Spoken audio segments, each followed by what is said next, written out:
ድንጋዩን 2 ጊዜ በበትሩ በመምታቱ እግዚአብሔር ግን ስለምንድን ሙሴን ቀጣው? በመጽሐፍ ቅዱስ መሰረት ድንጋዩን በበትር እንዲመታ አልተጠበቀም ነበር። አለመታዘዝን ያሳየና እግዚአብሔርን በተሳሳተ አመለካከት በሕዝቡ ፊት ማቅረብ ነበር። በኦሪት ዘኍልቍ 20 ላይ እግዚአብሔር ሙሴን በግልጽ ያዘዘው ድንጋዩን እንዲናገረው ነበር። ቢሆንም ግን ለዓመታት ሕዝቡ አቤቱታ በማቅረባቸውና በአመጻቸው ሙሴ ይደክመዋል፣ አሰልቺ ይሆንበታል።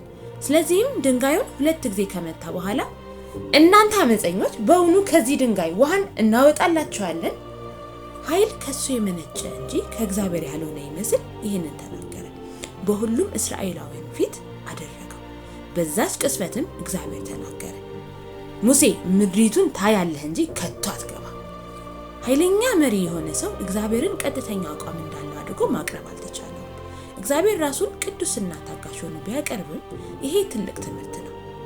የምናደርገውን ነገር ማየት ብቻ ሳይሆን እሱን እንዴት እንደምንገልጠውም ጭምር ማየት ይፈልጋል።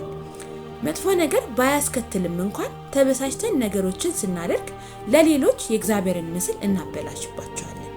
ይህንን የምታምኑ ከሆነ አሜን ብላችሁ ጻፉ።